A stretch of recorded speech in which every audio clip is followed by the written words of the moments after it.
में सवार होकर के एक सिटी से दूसरी सिटी में जा रहे थे। हाईवे पर ड्राइव कर रहे थे। नदी पर जो पुल बना हुआ था, जैसे उसको पार किया तो एक लड़की दिखाई दी जो तरबूज बेच रही थी सड़क किनारे। बच्चे ने जिद की वाटरमेलन चाहिए, तो इन्होंने कार को साइड में रोक दिया। गाड़ी का शीशा नीचा करके जो है मैडम ने पूछा कि क्या भाव दिए, तो उस लड़की ने कहा कि 50 रुपए का एक लेके चले जाओ। तो ये जो मैडम थी मोल भाव करने लगी कि 30 रुपए, उससे ज्यादा नहीं। वो बच्ची कहने लगी कि आप गजब कर रहे हो, आपने तो 30 रुपए बोल दिया। तो मैडम ने कहा चलो 40 रुपए। तो उस बच्चे ने कहा अरे 40 का तो हमें ही पड़ा है, 45 का मैं आपको दे सकती हूँ। ये भाई साहब जो थे, पति जो थे, मुस्कुरा रहे थे कि क्या ये जिद बहस कर रही है इतनी छोटी सी बात पर। और जो मैडम थी वो मोल भाव में लगी हुई थी।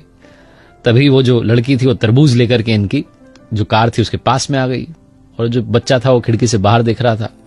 तो मैडम थी, उन्होंने एक और इमोशनल दाव खेला। उन्होंने कहा कि अपने छोटे भाई के लिए दे जाओ 40 रुपए में। तो उस बच्चे ने कहा अरे वाह कितना प्यारा बच्चा है, क्या नाम है इसका। तो उस बच्चे ने बताया मेरा नाम गोलू है। कहने लगी वाह तुम तो सच में गोल मटोलो। और तब जो है उसने वो तरबूज उसके बच्चे के हाथ में रखना चाहा, तो वो जल्दबाजी में, छोटा बच्चा कहां संभाल पाता, वो नीचे गिर गया।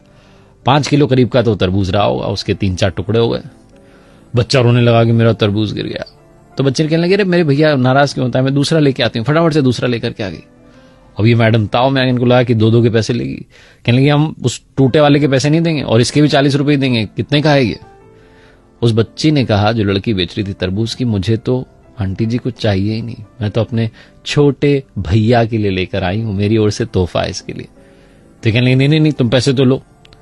जो पतिदेव थे भी मुस्कुराकर कहने लगे कि अरे तुम 100 रुपए लो दोनों तरबूज के, टेंशन ना लो। उस बच्चे ने कहा नहीं नहीं नहीं मैं अब पैसे नहीं लूंगी, आपने कहा ना मेरा भैया है, भैया से पैसे थोड़ा ना लेते हैं। तो ये जो मैडम थे उन्होंने कहा कि अरे ये तो मैंने ऐसे ही कह दिया था, तुम पैसे ले लो।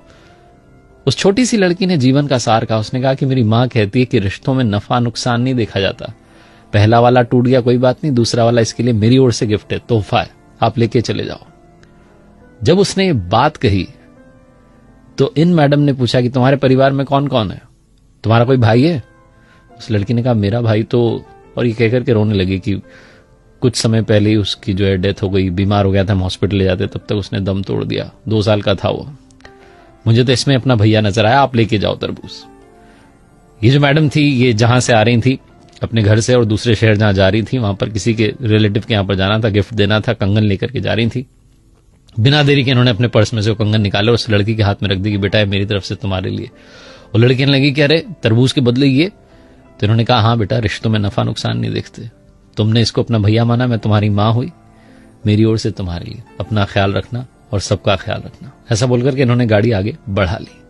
जो पतिदेव थे मुस्कुराते हुए जा रहे थे कि कैसी है मेरी पत्नी, भी थोड़ी देर पहले 10-20 रुपए के लिए मोलभाव कर रही थी और अब इतने महंगे कंगन ऐसे ही देकर के आ गई। इमोशंस भी क्या चीज होते हैं। और तभी इन्हें याद आया जो उस लड़की ने कहा था कि रिश्तों में नफा नुकसान नहीं देखते। बिना देरी के इन्होंने अपने बड़े भाई को कॉल लगाया और बोला कि अरे वो वाला प्लॉट आप रख लो, वो बाजार की दुकान आप रख लो, मुझे नहीं चाहिए, मैं कोर्ट में जो मुकदमा किया हुआ है वापस ले लूंगा। बड़े भाई साहब कहने लगे तुझे क्या हो गया अचानक। तो इन्होंने कहा कि वो भाई साहब मैंने सुन लिया है, अब याद रख लिया है कि रिश्तों में नफा नुकसान नहीं देखते। बड़े वाले भाई साहब भी पिघल के कहने लगे कि अरे मेरे छोटे इतने प्यार से पहले बात करता तो बात आगे बढ़ती नहीं, आजा घर पर चाय पीते हैं और सब सॉल्व कर लेते हैं। बहुत छोटी सी कहानी है जिसका सार ये समझाता है कि रिश्तों में नफा नुकसान मत